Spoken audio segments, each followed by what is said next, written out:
This error means that Windows lost access to the system partition during the startup process.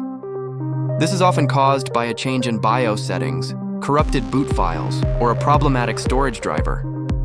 Here are the most effective steps to troubleshoot and fix this issue. Step number 1, check BIOS UEFI SATA mode settings. This is the most common culprit, especially if the BIOS was recently reset or updated. If the storage controller mode changed, Windows won't know how to read the drive. Restart your computer and repeatedly press the BIOS key, usually F2, F10, F12, Dell, or EC, depending on the manufacturer. Look for a menu named Storage, Configuration, Advanced, or SATA Operation. Check the SATA mode. If it is set to RAID or IDE, change it to AHCI, or vice versa, depending on what it was originally installed with. Save changes and exit, usually by pressing F10. Step 2. Run Windows Startup Repair. If the BIOS settings are correct, you need to boot into the Windows Recovery Environment, WinRe, to attempt an automatic repair. Turn on your PC. As soon as the Windows logo appears, press and hold the power button for 5 to 10 seconds to force it to shut down. Repeat this process 2 more times. On the third boot, Windows should automatically enter the automatic repair screen.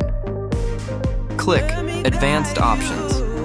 Troubleshoot, Advanced Options, Startup Repair. Let the diagnostic run and see if it can fix the boot records. Step 3. Repair the boot configuration data, BSOD, via command prompt.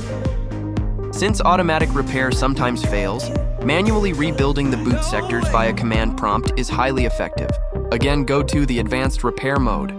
Go to Advanced Options, Troubleshoot, Advanced Options, Command Prompt. Type the following commands, pressing enter after each one. Bootrec, fixmbr, bootrec, fixboot, bootrec, scanos, bootrec, rebuild BCD. If it finds an installation, type Y and press enter. While in the command prompt, you might also want to check the disk for errors by running thkdskc, fr, replace C with your system drive letter if it's different, and repairing system files with sfc, scano. Step 4. Boot into safe mode.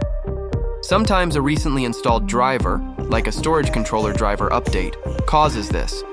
From the WinRe menu, troubleshoot Advanced Options, select Startup Settings and click Restart.